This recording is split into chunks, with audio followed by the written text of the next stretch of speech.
All right, so as I see it at the moment, we don't have a quorum of the group. Mr. Chair, if you'd like, well, let's see, Todd here now, but we're still shy one member for a quorum of the group.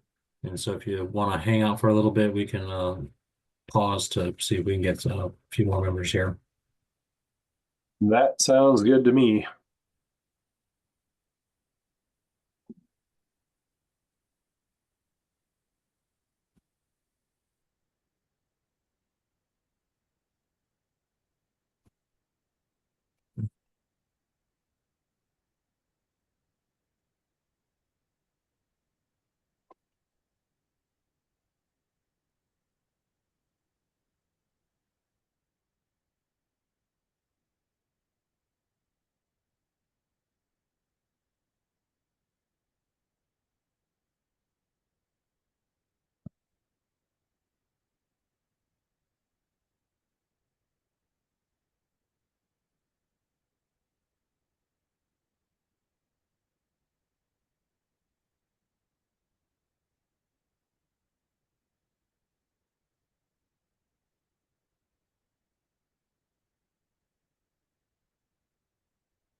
All right. Well, I think now maybe we can get started. We'll start with the roll call Committee Chair Tom Handy, here.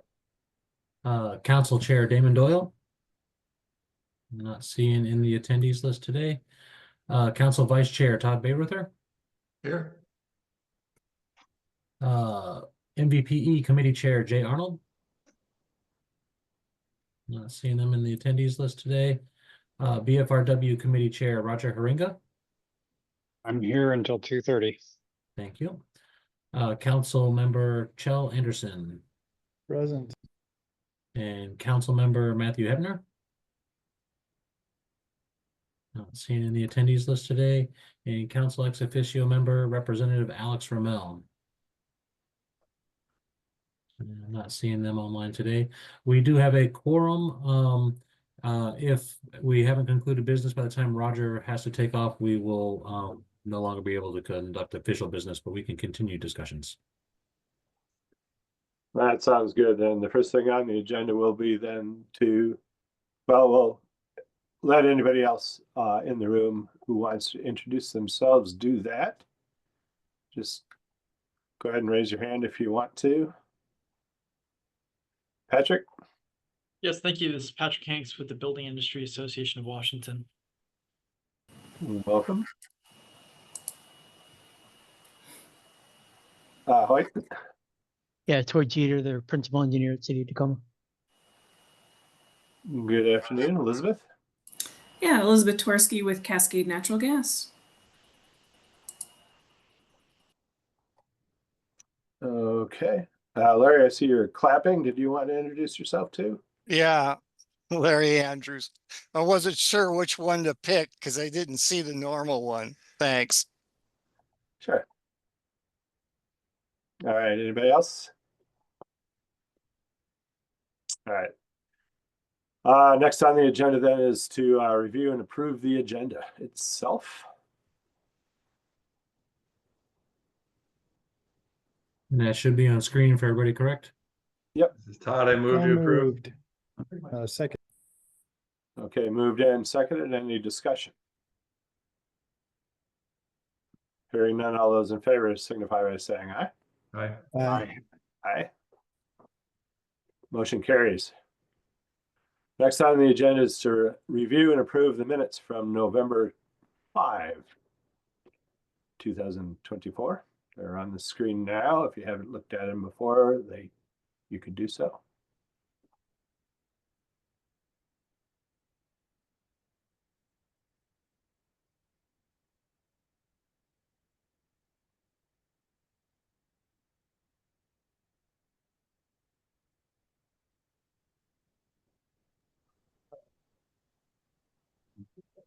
I'll take a wasn't at the motion. meeting, but Anybody's I'll- ready? I'm But I'll sorry? make a motion to approve the minutes as written. It's been moved.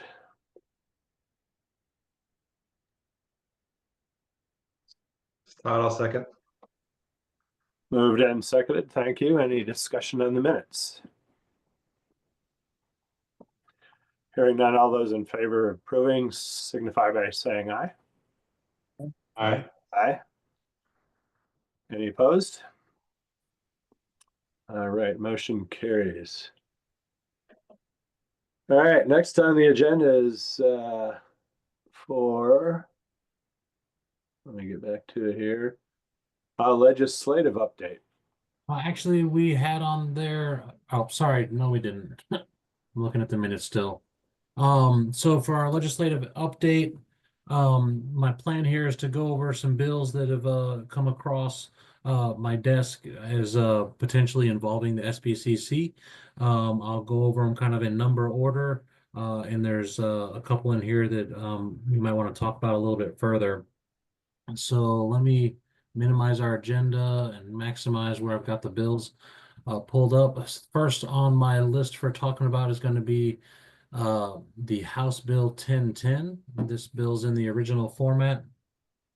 This bill is mainly targeted towards increasing the ability to develop additional dwelling units on smaller parcels. This bill doesn't require anything for the SBCC to do.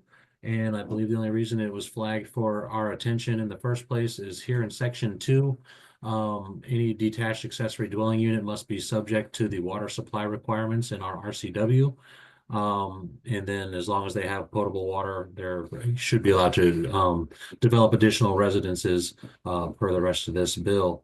And the rest of this just talks about the zoning and planning requirements of citing these additional dwelling units on parcels. And so it's mostly planning and development code that's being touched here. And I'll pause for any comments or questions on that.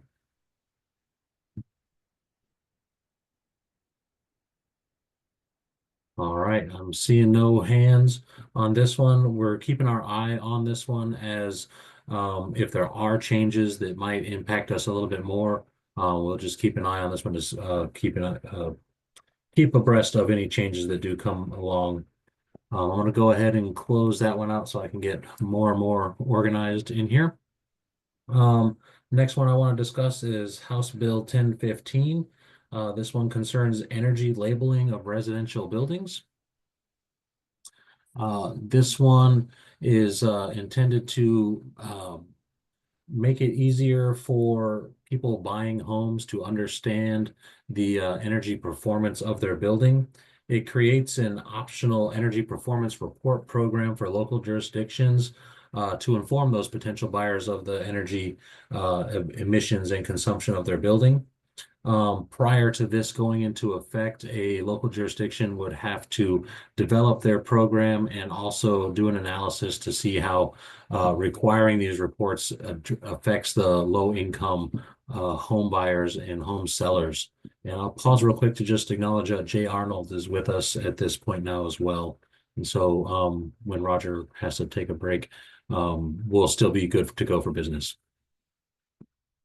On the rest of this one, so this bill requires nothing of the SBCC to do. All of the development of this requirement lays within the Department of Commerce.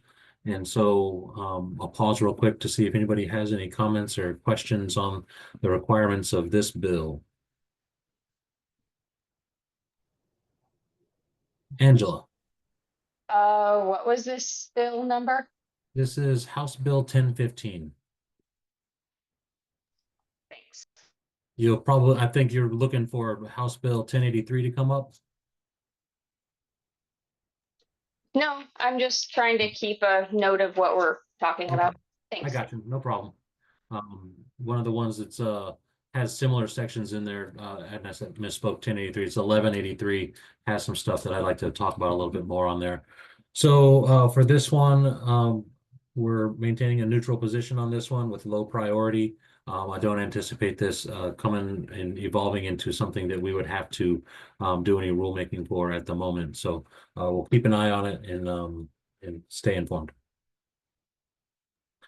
The next one that I want to talk about is House Bill 1029. Roger, did you have something quick? Oh, sorry if Yeah. I'm skipping over. No, it wasn't about that particular bill. It was, will there be a spreadsheet or something summarizing everything that we've got our eyes on? Yes, I can do a spreadsheet summarizing what these are looking like and what the kind of position we're looking to take on these. We've just been inundated with them coming across our desk at the moment, and I don't have something prepared for this meeting to share just yet, but we have something in the works for you guys. Okay, thank you. Larry. Can we have access to that spreadsheet? Yes, if I'm going to develop it for this group, we'll be posting it on the website with these meetings. Thank you. All righty. Next on the list is House Bill 1029. This one came across. This is asking the SBCC for the 2024 code cycle to adopt a appendix BM in the residential building code for 3D printed building construction. The hope on this one is to get the 1 second, there we go. The hope here is to just make the 3D printed technology more available, so it can hopefully be more widely spread and used. And the contents of this appendix essentially just contain a standard for the 3D printed buildings, and so to make it easier for local jurisdictions when they get a project that comes through to allow that and work with them on that. The other ask of this bill is for the 2027 code adoption cycle to bring those provisions out of the appendix into the main body of the code. And so I'm hoping that as we go through the 2024 cycle, people can identify what's working and what not working in the appendix BM. And then when we move it towards the main body of the code, we can have a better understanding of potential amendments coming down the line. Chell. Yeah, just my own ignorance. If we adopt an appendix like this, does that mean it is an adopted required part of the building code? Or if we adopt it as an appendix, does that mean it's optional for jurisdiction? It's essentially optional for the jurisdictions. So like with similar appendixes that we have adopted for the residential code, it makes the appendix usable for the local jurisdiction without having to come for that specialized approval to use at the local level. Okay, and then in number 2 right here, when it says move it into the main body of the code, does that have any effect, or is that just something else? My read on that is that it would still be an optional technology. It's not going to mean you have to use 3D printing technology. It'll bring it in there so that it's part of the main.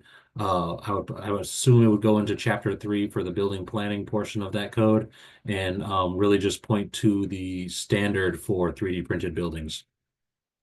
Okay, thanks. Larry?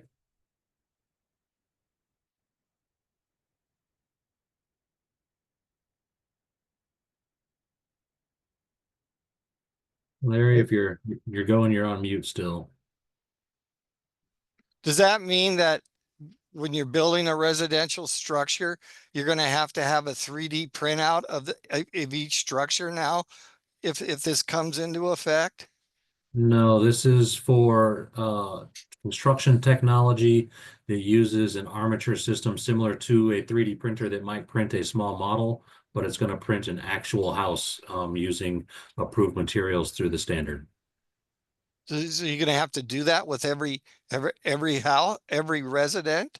Only if you choose to use the technology. You can still use wood frame if you want. Okay.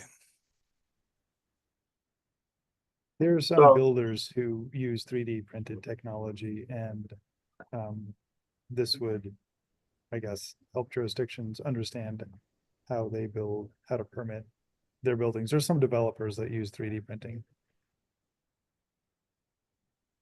So is this standard then going to be something that's adopted as far as like the chemical mixtures and the speeds and all of that, or something that we adopt that's developed by the equipment manufacturers?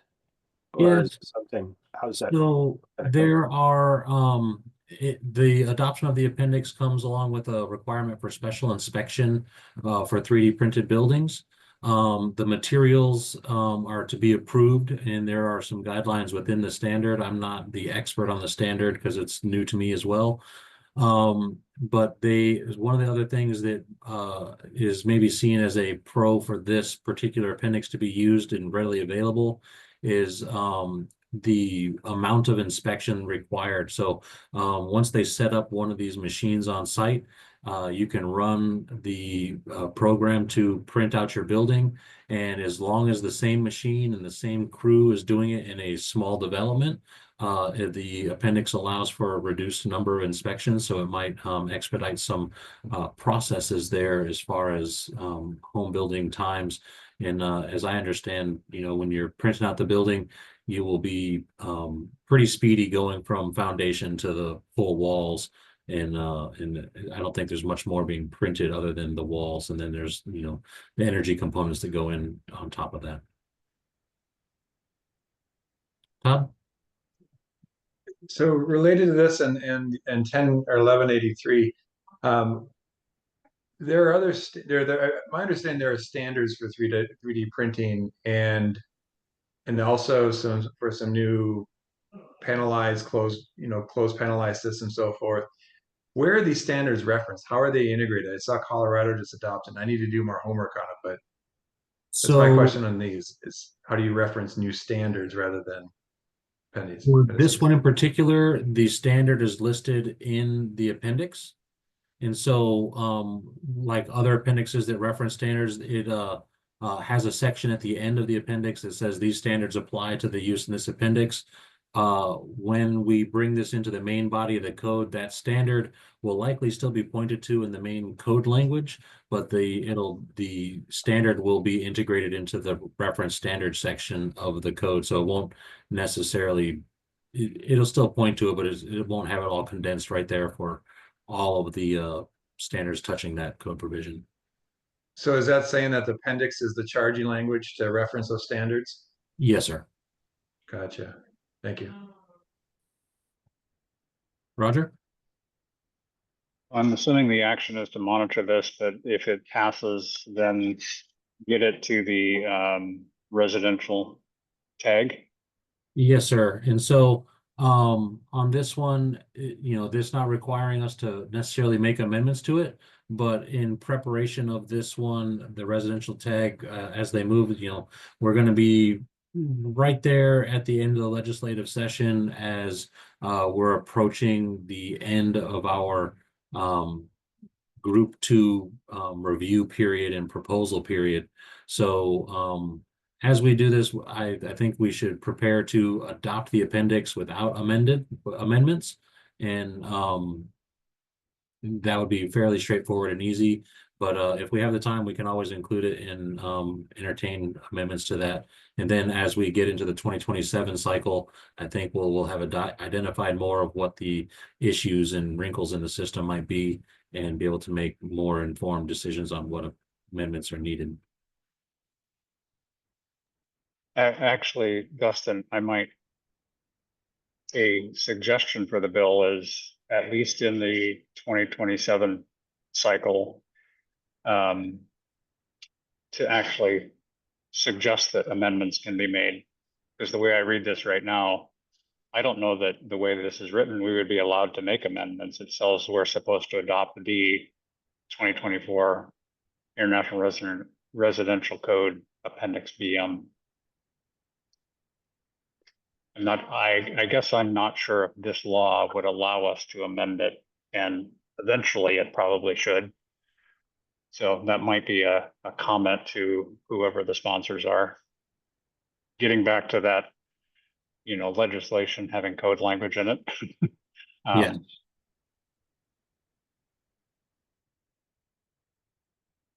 Angela? Yeah, so just for reference, the International Residential Code, the base code, the ICC prior to Washington State amending it, already it has Appendix AW in it for 3D printing, for 3D printing, or sorry, 3D building construction, printed building construction. So these things, you may want to just take a look at the unamended base code because those have been vetted at the international level for that amendment to get in, and that is in the 21 code. So that's just something to look at.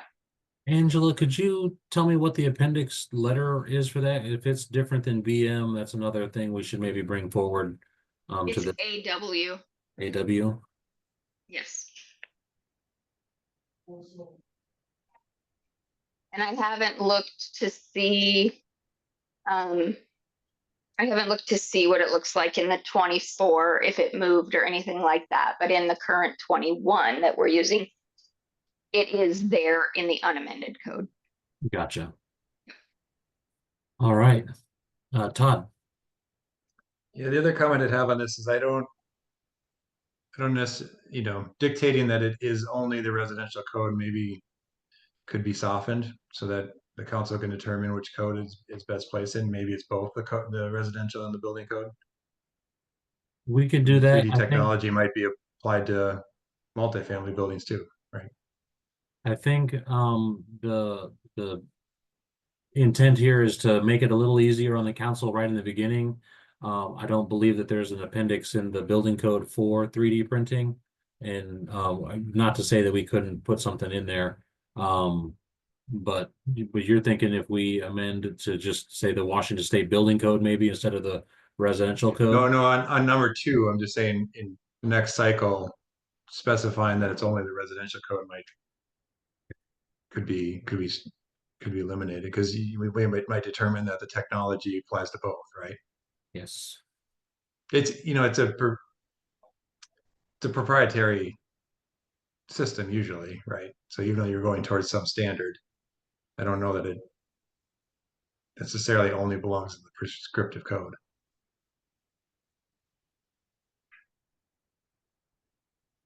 A lot of times you have to go through the building code on proprietary system.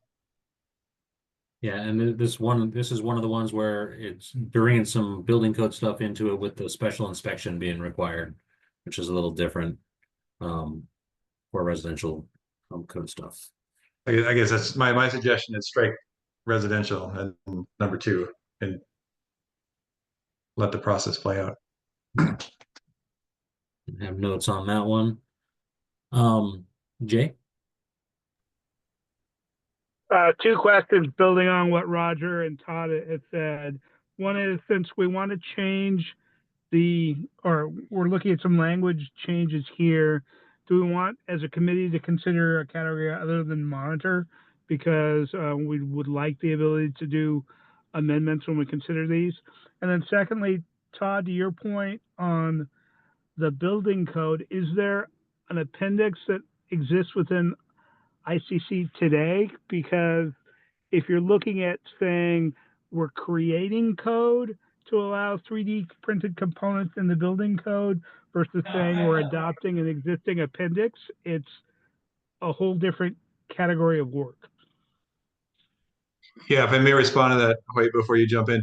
That was my point that item 2 here, section 2 is develop the code. It doesn't say you have to adopt the existing appendix. I think the number 1 is just a streamlined temporary path, and that may or may not be the solution to number 2. And that's kind of my point, is that we don't know if it's going to be residential building and or even includes that appendix. We might be developing whole new code, right? We might be. I would hesitate having something that takes that on. When I look at the work we've done on the energy code, where the Building Code Council is doing something custom for Washington State, that was a tremendous amount of work compared to saying other parts of the code where we've got an ICC model code and we've said we're doing this with it with particular amendments. So I'm just conscious of the fact of what workload we might be signing the SBCC up for in 2027.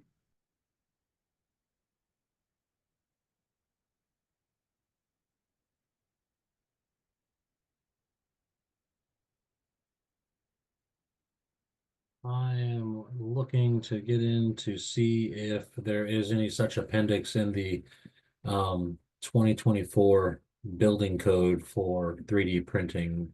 There's not, There's not? Okay. no. It was only approved at the international level for the residential code. Okay. I definitely think we could keep that open for potential comment there. The yeah, I guess I would ask anybody who's on the call, do we anticipate seeing potentially 3D printed other commercial buildings using 3D printing technology? I know that I heard from the sponsor on this one, and their hope is to, move towards quicker, more affordable housing coming out. And so that's why they targeted the residential code. Dustin, I think given that that the 27 code won't come into effect until 29, and then go for 3 years, I certainly think it is a fast moving system. So I certainly think by 27 code, having something in the building code may be a good idea.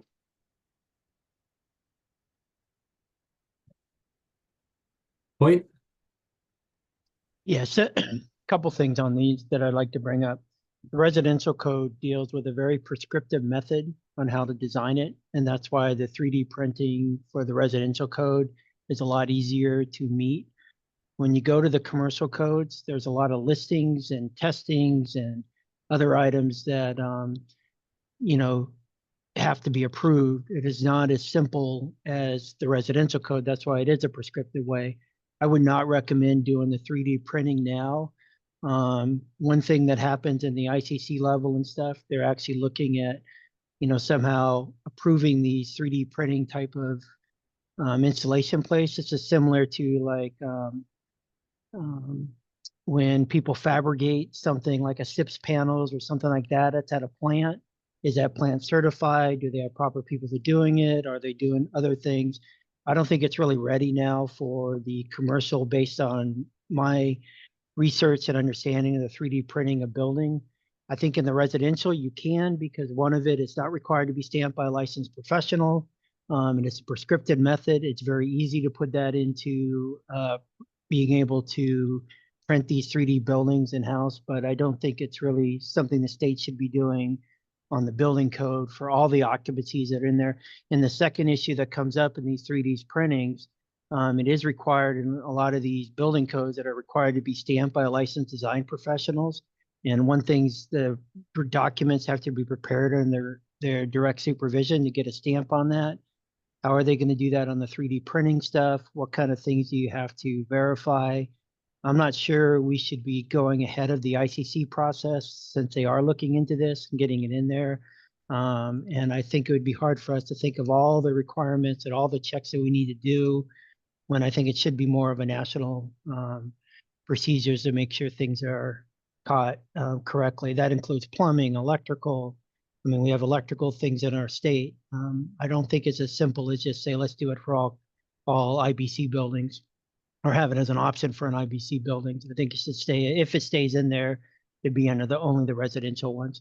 Because that's a much simpler code for this to be followed on these 3D printing building constructions. And that's it.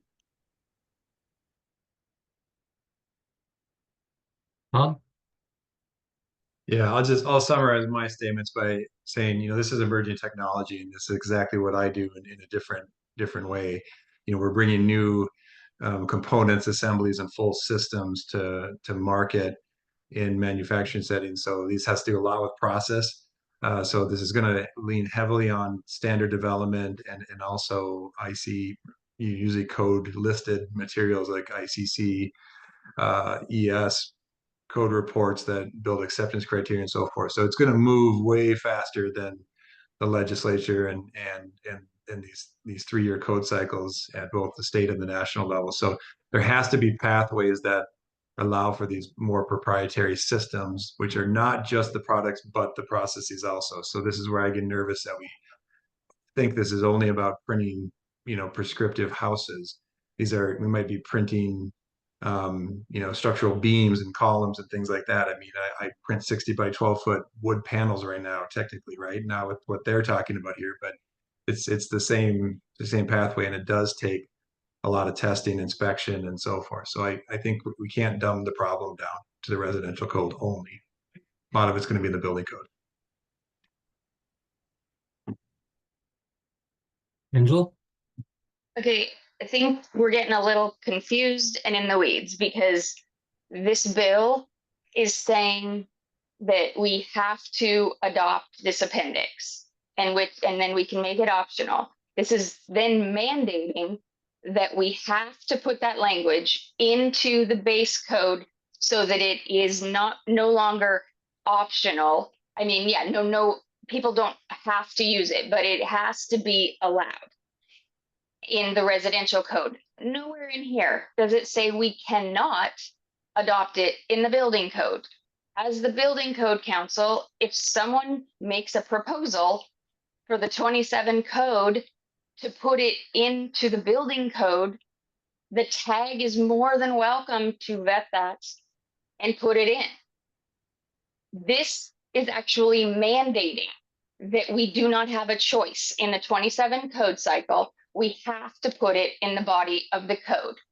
Personally, I don't like that because even if we find flaws and issues and it becomes actually an issue to implement it, this bill says we don't have a choice.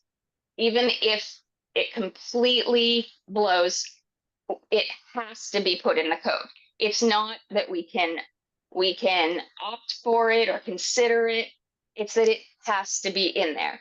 I believe that we would do that anyway, but I don't like legislation that tells us what we have to put in there based on kind of a newer unknown technology. And I know it's a zillion years away and yeah, it's going to work, but still, but nowhere in this legislation does it say we cannot put it in the IBC. So there's no reason to even bring that into this piece of legislation. By doing that, in number 2, you're now saying we have to put it in the residential and the building, even if at the international level, it hasn't even been vetted and put in. Now you're going to have to pull in on the tags. You're going to have to get structural engineers. You're going to have to get all these people that can actually do this technical design. And now the state is going to take on that liability of saying, you know what, yeah, it's not being done anywhere, but we want to put it in commercial buildings, even though it's only been vetted in residential. So that's my opinion. Bill? Yeah, thank you. I think this is actually an example of a well-written bill that tells us to adopt an appendix that's clear, it's simple. And I think it only goes 2 code cycles out, the 24 and 27. I like that. And I think it allows us to modify the 2027 version of it. So I think this is actually an example of a well-written bill that tells us to do something and is not overly specific or overly broad about how it tells us to do something. So I think we should stay neutral, but I overall like how it's written and how it's structured. And I think other legislators could take notes from how clear and reasonable this is.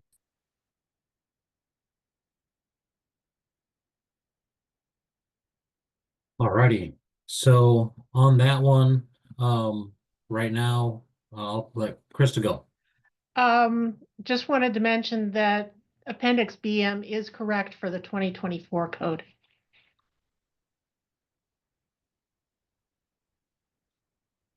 All right, Hoyt.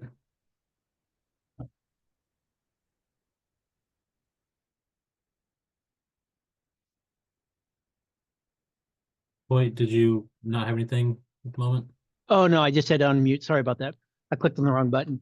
I thought the thing that we were talking about is expanding this thing to include the building code.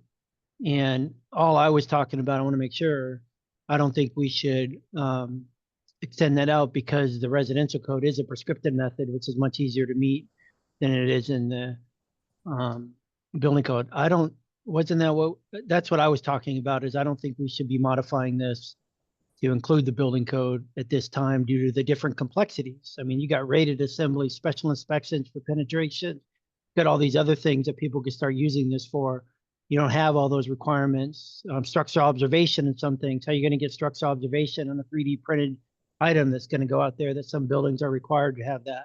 So those are some of the difficulties that you have when you move this into the IBC to do for all buildings, when in the IRC, you don't have that, those type of complexities that you will have in an IBC structure. You got diaphragm discontinuities, there are issues with 3D printing. I mean, licensed design professionals required to stamp it. Are they going to take responsibilities for this?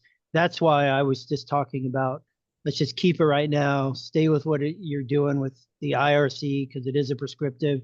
I think that would make sense, but expanding it to the building code at this time, when it hasn't even been used in long enough, is not I don't think it's a good idea to do.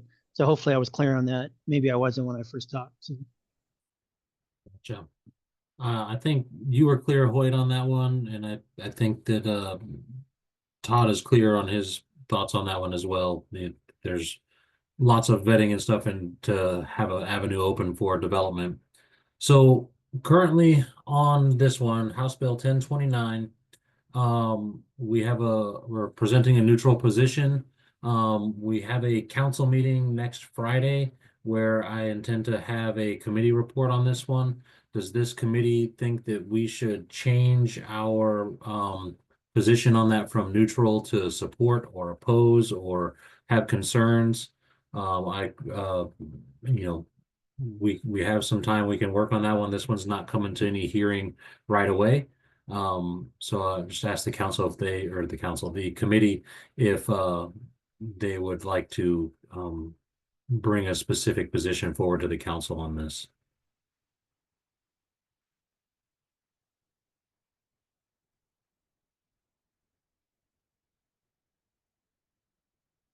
I guess go ahead.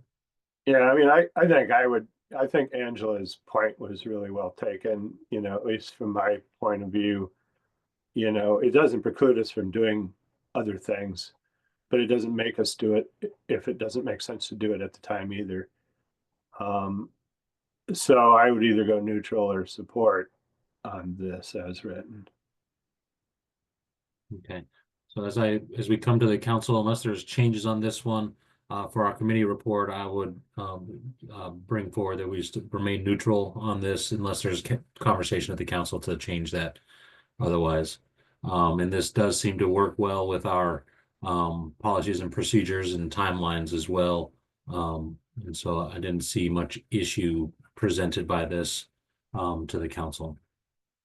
Anything further on 1029 before we move on to our next bill? All right. The next bill I want to talk about is House Bill 1183. And this is one that I have some issues with, and this one is geared towards development regulation. As most of the changes for this bill occur for planning divisions of local jurisdictions. If we scroll through down to the bottom, they are proposing a change to 1927. I passed it, I'm sorry.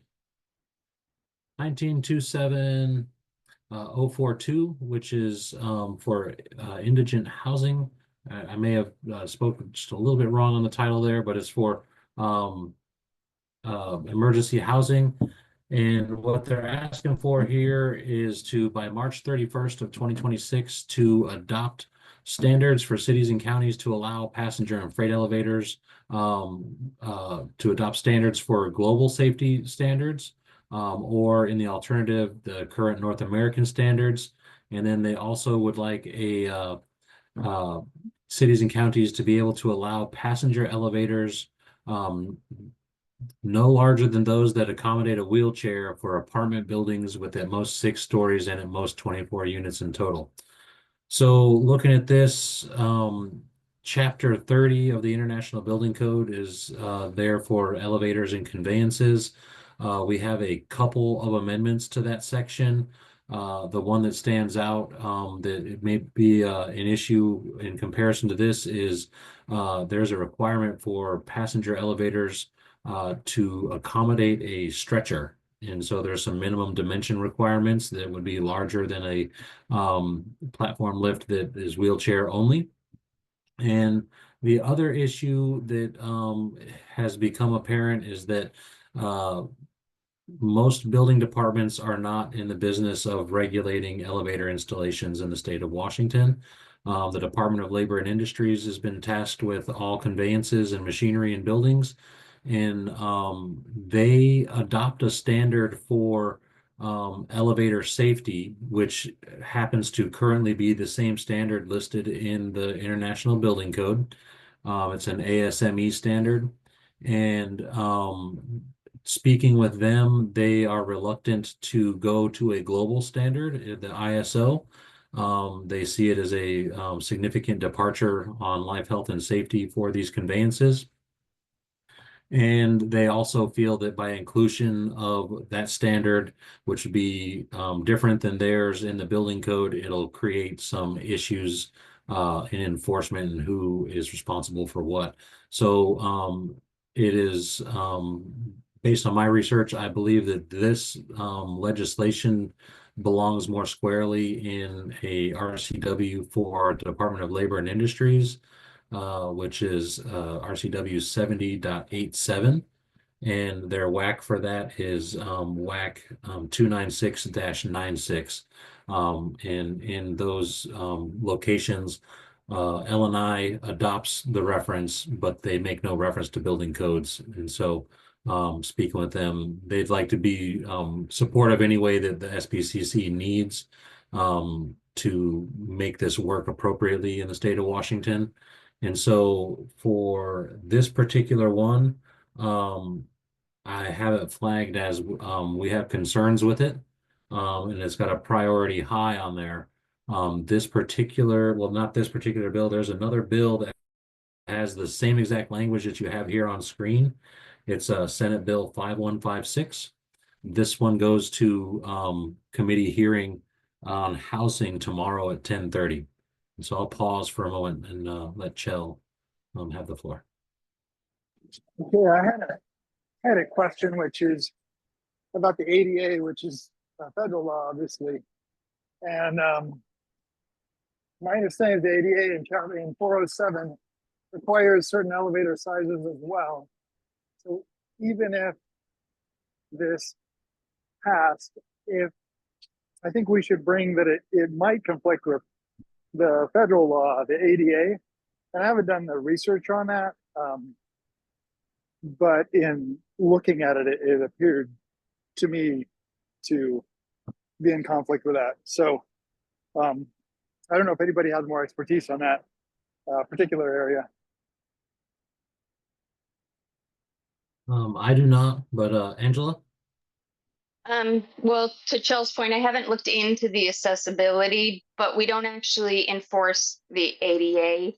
We enforce the ICC ANSI standard 117.1, I believe it is.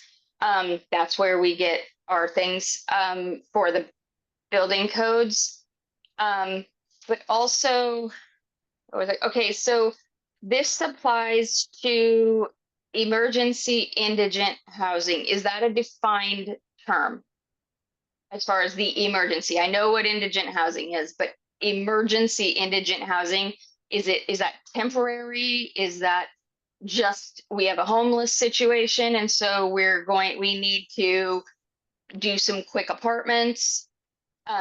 Because I guess that would be my question is like, so we in Kirkland, we are currently King County is transitioning an old La Quinta into indigent housing. They're changing it basically into apartments and things. And so I'm questioning if this would apply to those, because this is now like a permanent apartment building, not like an emergency temporary type of thing. So I'm just curious if that's defined.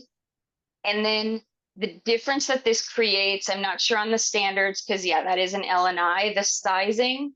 In the current code, I believe the stretcher provision applies at anything over 4 stories. So this basically adds an additional 2 stories available to have the smaller elevator. So again, the concern is, I guess, how widely does this actually apply? Does it apply to existing buildings, or is this new construction also? There's all sorts of, because I guess in new construction, if you do this, there's nothing saying that emergency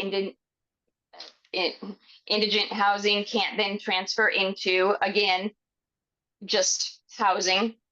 And then you have a non-conforming building due to an original use, things like that. There's all sorts of things that can be created by this wording, not particularly being, I guess, specific. I'd have to read a little more in depth, but yeah, with that. Before I call on you, Hoyt, I would just point to the last sentence where they talk about at most 6 stories and at most 24 units in total. In the opportunities I've had to research this and understand it better, it's my understanding that the intent here is to associate the inclusion of a small elevator in the single stair exit work that we're doing. That 6 stories and 24 units total is kind of the phrase that clued me off that this might be related to that. And so it's my understanding that this is more intended for single exit buildings more than the indigent housing. And so the location here within this particular RCW, I think, is not quite right. And so we're looking to make sure that, I guess, one, that this is the proper place and that they are intending it for just indigent housing because it's of its location. And then 2, that we're okay with having a smaller car and that we're not stepping on the toes of L&I, who are responsible for enforcing the elevator standards. And I just wanted to bring that to the forefront that I believe that this is intended to relate to single exit buildings, not necessarily indigent housing. So, I mean, if that is the intent, then yeah, it needs to be somewhere else, because otherwise this opens it up to a whole different sort of grouping. And yeah, 24 units isn't like a giant building or anything, but 6 stories, a firefighter or an EMT carrying somebody down that instead of going into an elevator for 6 stories versus 4, that's a deal. So I know I wouldn't want to add the 2 stories to carry somebody extra. So, Hoyt. Yeah, I just thought I'd answer the question about the fair housing and stuff. They're actually not on the new ANSI standard. It's a 2017. They're still on the 2009. I'm in a lot of these meetings with the Fed has now. And for a perfect example, that one of the changes that happened where we changed from the circle from 60 inches to 68 inches, the Fed still have the 60 inches, or the fair housing has 60 inches when the ANSI now that we've adopted in the IBC, when you go to commercial, you're at 68. So that's just one example. The dual, when some of the other stuff like the dual heights for the drinking fountains and things like that. So just answering the question that was asked earlier, it is not, they're different. It's not to the updated codes that the IBC is right now using, that we're using state adopted for all, for these type of structures. So. Gotcha. Todd? I agree with you, Dustin, that this reads as they're targeting the single exit. Is it possible that that tag with the current mandate already has the ability to potentially amend and include that in that appendix? Yeah, I mean, there's totally room to bring this into that appendix with what we got. I mean, we're looking to start convening that group here while legislative session is still going. So there might be, you know, I hesitate to take steps forward if we didn't need to take them in the first place. But there's room to bring this in the appendix that we're talking about for single exits. And Because I think this does read as that, and yes, it may be up to 6 stories if you're doing 4 per floor, but I mean, this also then, you know, affects 3-story grand walk-ups, or, you know, just to make that you know, it addresses that concern, that typology also. And I had a discussion with the elevator program at LNI, and one of my takeaways is that the allowance for this type of lift is already there in the rules that they're using, but I don't fully grasp what the how that mechanism is working for them to allow this. So that I think we need to coordinate with them on they're saying that the car size is also something that they would regulate as part of their program. So they are ready to you know, assist in developing language for this bill that works for both the elevator program and the SBCC.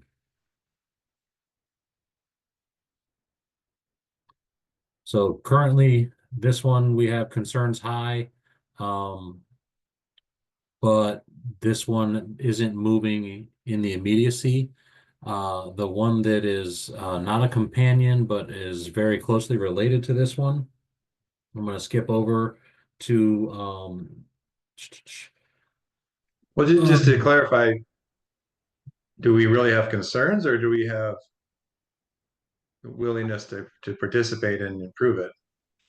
well, I guess the concern is that as drafted, it's asking us to adopt the safety standard for elevators, and that would be in conflict with what's enforced. And so I understand. Okay. yeah, so that's the main concern, not necessarily the size of the car or anything like that. It's the who is responsible to enforce this. And if we look at Senate Bill 5156, I should have that right here. This one's a lot smaller. This has just the same exact language there that we saw. This one goes to a committee hearing tomorrow at 10:30 a.m. And I've made some contacts with the sponsor of this one and let them know that there's potential concerns for the location of this language. LNI has been talked to a little bit on this one. And so I think that we need to make an appearance there to maybe comment on how this impacts our policies and procedures and what our authority is over elevators as compared to LNI. Chell. Yeah, I was just going to suggest that you reach out to the sponsors, and it sounds like you already have. They understand the concerns. So, yeah, I think it's fine. I don't know that we need to take a position other than having you talk to or testify that we have concerns with this. And like I said, the primary concern is the adoption of the safety standard in LNI's. Well, since they don't reference building code, if we adopted it, it wouldn't be enforced as it's drafted right now. All righty.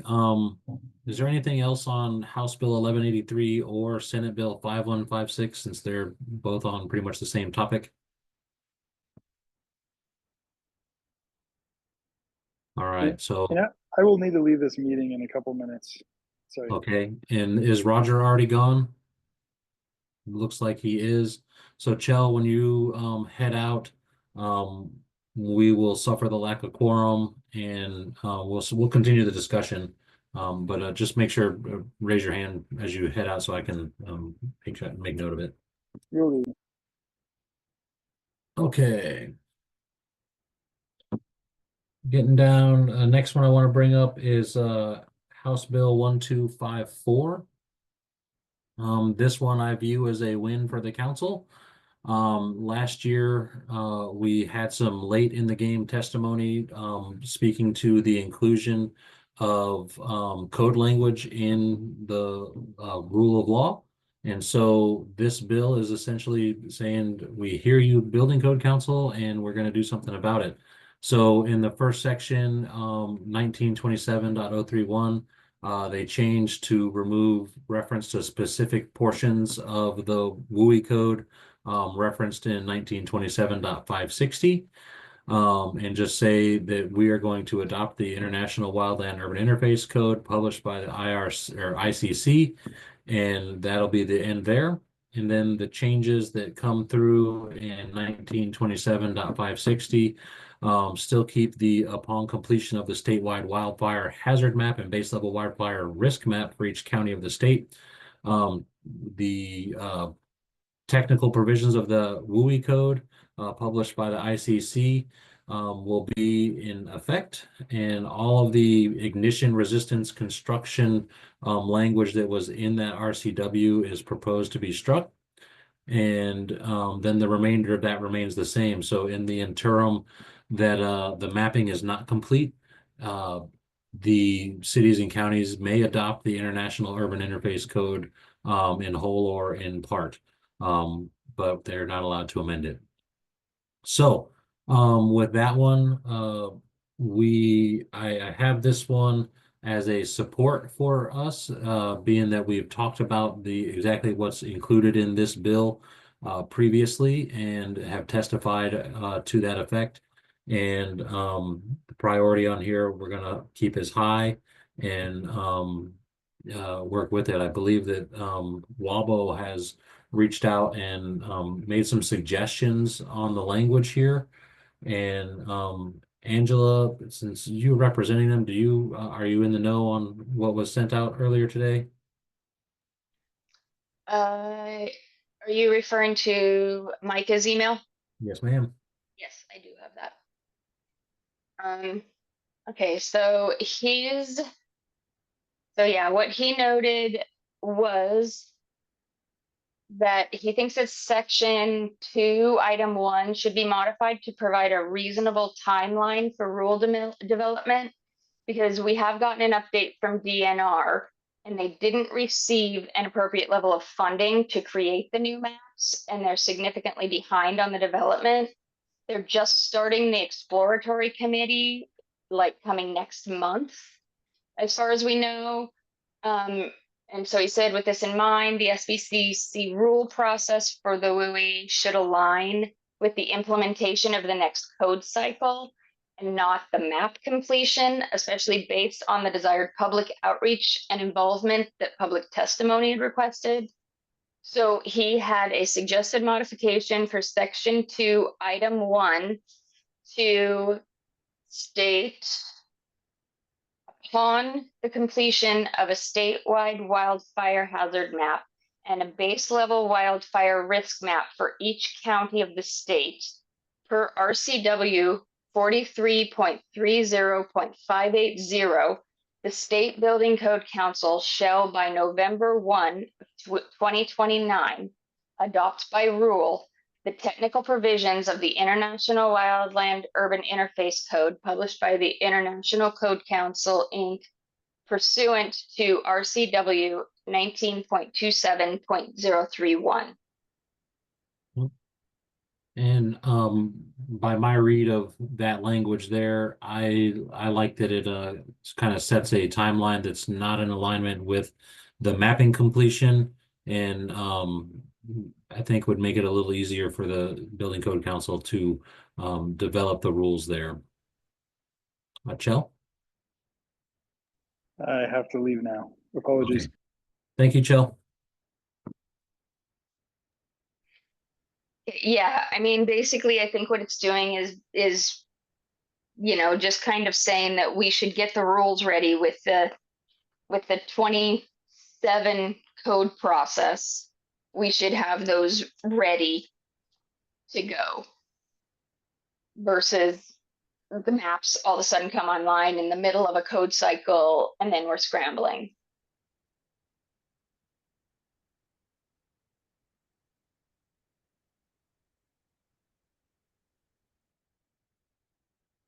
All right. Anybody else have comment on the language maybe proposed by Micah? Todd?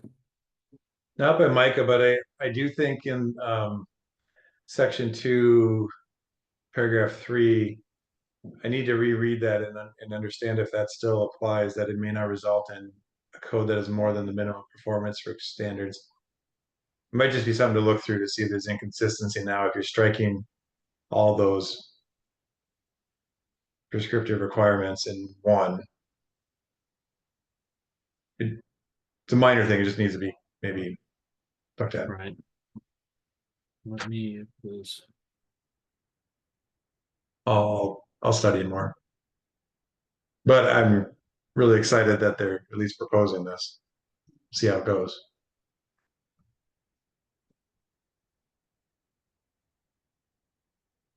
And then the other thing, and I got to revisit this, is there a way that local, because they were providing the maps, but also local guidance.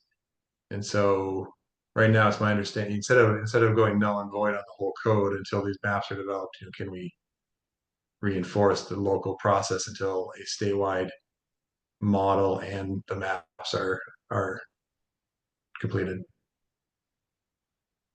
Yeah, so I mean, I guess subsection 4 speaks to them developing their own maps for use in their jurisdiction. And I believe that they're supposed to work with DNR on how they develop those, but we'd have to explore that a little bit more, I guess. But I think part of Micah, I don't want to speak for Micah, but the code council should be able to develop this cycle or maybe even emergency, you know, to bring a WUI code back into play with certain local maps, or maybe not. I want to understand that better. I gotcha. I feel like as it stands right now, the local jurisdictions could adopt without amendment what we have going on for just the model code. There were some sections in the WUI code as previously in force that the water supplies and parking requirements are not typically regulated by the building departments, and so those are usually controlled by the local ordinance there. And so those sections were struck, and that'd be maybe the one thing I would maybe encourage to have out available for the local jurisdictions. But Tom? Yeah, I was wondering, Wimmon County is actually just finishing up a CWPP, you know, right now, and working with DNR and finishing up our maps that were about ready to go out for public comment and adoption this spring. But can you forward Micah's suggested language out so that I could look at it? I didn't gather it all in while it was up on screen. Yes, I'll get that out to the group here. Thank you. Yeah, so I was just reading this through. I don't think that would preclude, you know, us from adopting our maps, you know, in lieu of the formal DNR maps being done. Tom, maybe the question I'm asking, and you're the perfect person to answer it, is are you able as a local jurisdiction, the county or city, to not only adopt your own maps, but also, for example, on the defensible space question, adopt, you know, because that was one of the concerns before, that you're only able to adopt the model code language without amending, if I remember this correctly. I know that the council definitely could amend, but can the local jurisdiction amend? Well, I mean, that's the perfect question, because this kind of makes it seem like we can't. Still can't? Well, that's what I'm gathering from the discussion right now. So Okay. That would be a good thing to have some clarity on. Just a quick point of order. We expired our time limit for this one, so if we want to continue, we would need to have a motion to extend.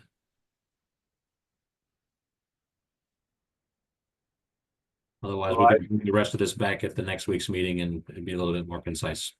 I mean, I'd make the motion to extend. We're just talking anyway. We don't have a quorum, Oh, that's true. so we can't really make a motion. But if people Okay. want to hang out and listen and chat. Oops. All right.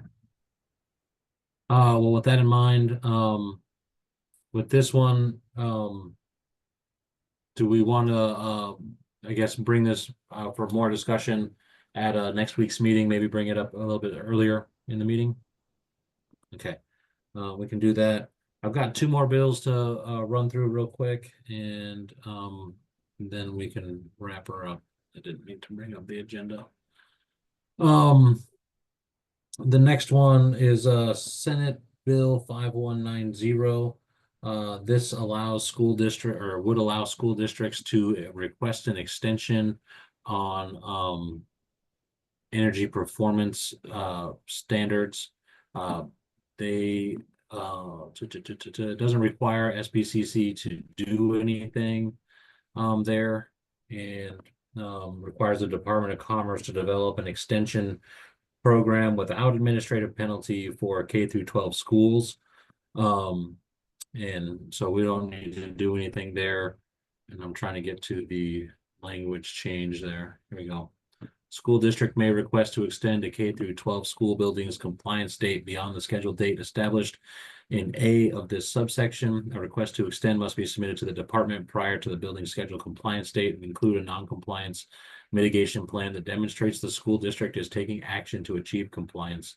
An extension granted pursuant to this subsection is valid for 10 years beyond the building's scheduled compliance date and may not be renewed. So nothing crazy there. Any comments or questions? All right, I will put along. The last one I wanted to talk about today is Senate Bill 5249. This one allows cities and counties to place factory assembled temporary structures to be used as habitations. The bill as currently drafted does not impact the SBCC. I suspect there would be some questions that arise out of the use of these, but as I read it, this would be squarely in the factory assembled structures program within the Department of Labor and Industries.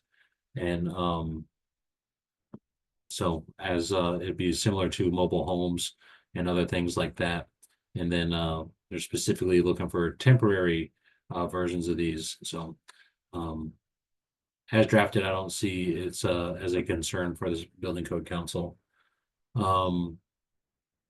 And on that one, we'll keep a monitoring that one for any changes that might impact us a little bit more. And that concludes my review real quick. Wait. Yeah, just one thing on these temporary structures. These have come next. Hoyt Jeter, principal engineer, City of Tacoma. These have come when we've had questions on this stuff. The one thing is on these things, the foundation is usually has to be designed by something. So this does actually affect the building code, if I'm reading this correctly, because these prefabbed or these structures was constructed at a factory has to come out and actually sit on a foundation thing. Some of these factory things get L&I inspections and stuff, but labor and industry only inspects the stuff for where the thing has been built at the factory. They don't actually make sure the permanent foundation is correct. One, frost depths, all these different requirements that are in the building code. And I don't know if that was actually thought of when this thing was put in, and I could be wrong, but I read it this morning when I looked at the way you guys were going to cover today, and that's the one concern I had with this thing about this factory built assembly. On my read, I was looking at it similar to like a modular home where they come out with everything on top of the foundations coming out stamped by L&I. And yes, they'll come out with a designed foundation that needs to be inspected by local building departments. It won't be quite like mobile homes, where they come out and they have their whole setup there, and they're really just, any of the stairs down from something like that is really what the building department inspects. So, I guess I would open up for some more conversation. Is there, other concerns that people see on this one?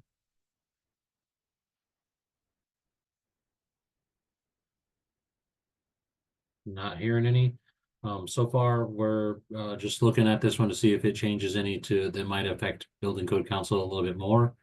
And that's all I have for you guys for today. I'll turn it back over to you, Mr. Chair. All right, well, thanks for all of that work on that.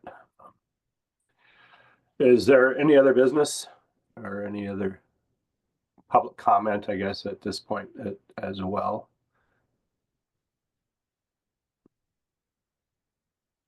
Well, then, seeing no hands, this group will meet weekly at this same time until the legislative session is over. So The end of April. yeah, well, yeah. So I guess that's long enough, right? It is long enough. Yes. Yeah. Larry? So since there isn't a quorum, you're not going to go into those interpretations then today? No, the interpretations were never on our agenda for the day. Larry, I think you mean tomorrow. Is it tomorrow? I thought it was today that they were on the, The MVPE committee meets tomorrow at 1 p.m. okay. And So we do it's, have interpretations on that agenda. okay, thank you. You're welcome. All right, anything else? No, sir. Well, then with that, we'll adjourn. Thank you. All right. Thanks everybody for the time. Thanks. See ya.